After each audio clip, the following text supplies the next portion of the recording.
simply to love God and love your neighbor with all your heart. And from the beginning, deep within the Torah, even within the book of Leviticus, there was a subversive element introduced, a teaching that was meant to subvert this tendency to get hung up on the rules and on your own righteousness. You shall not bear a grudge against any of your people, it reads in Leviticus, but you shall love your neighbor as yourself, for I am the Lord. That's where Jesus got it from, believe it or not, probably, Leviticus and Deuteronomy. And much of Leviticus is devoted to practicing justice toward all. Throughout the Hebrew Scriptures, there's an emphasis on care for the orphan and the widow and the foreigner in your land. In other words, care for the least of these is the highest form of faith. We all know Psalm 23, the most beloved psalm in Judaism and Christianity, which powerfully portrays God as a loving shepherd rather than a harsh judge measuring every action that we take. Over and over again, the Hebrew prophets declare that God doesn't seek religious sacrifice or ritual, but a transformed heart and a transformed society. You already know what God wants you to do, said Micah. Just 3 things. Just 3. To do justice, to love mercy, and to walk humbly. And then Jeremiah holds out the promise of a day that is coming. He said, when God will put the law within us and write it on our hearts, no longer shall they teach one another or say to each other, know the Lord. In other words, no longer will they need a code of conduct and people in robes doing this, whatever it is I'm doing up here. For they shall all know me, from the least of them to the greatest. So you see, from the very beginning, deep within our tradition, there was always this subversive element, this teaching that was meant to subvert the tendency to get hung up on rules and on your own righteousness. Jesus, Paul, and the writers of the New Testament take this tendency one step further and lift up this teaching about love and care for your neighbor so that it's no longer just a subversive element within religious law, but it's the whole enchilada. And that's a technical, scholarly term. They came and asked Jesus, what is the whole enchilada, Jesus? He said, this is it.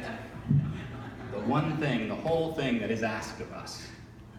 Teacher, which commandment in the law is the whole enchilada? Jesus was asked. And you know the answer. Love God with all your heart, your soul, and your mind, and love your neighbor as yourself. On these 2 commandments hang all the law and the prophets.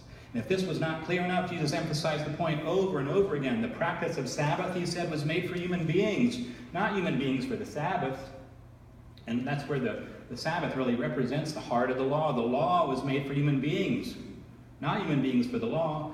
Go and learn what this means, he told the strict observers of the law. I desire mercy and not sacrifice. I give you a new commandment, he taught his disciples at the end of his life, at the end of his ministry in the Gospel of John, that you love one another.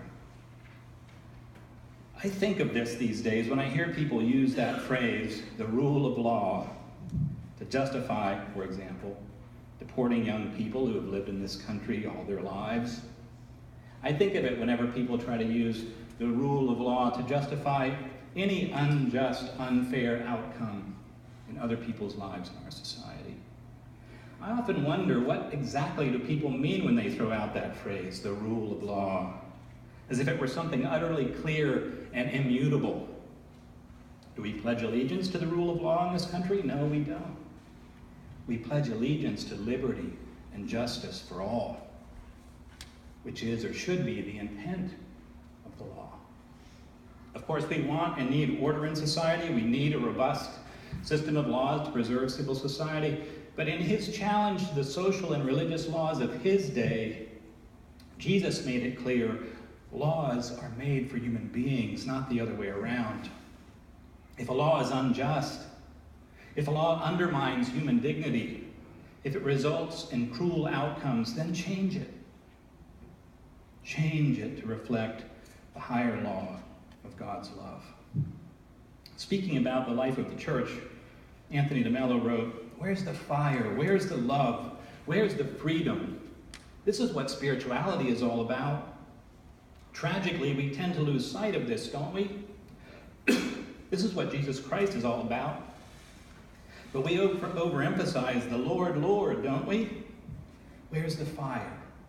if worship is not leading to the fire, if faith isn't leading to love, if the liturgy isn't leading to a clearer perception of reality, if God isn't leading us to life, of what use is religion except to create more division, or fanaticism, or antagonism?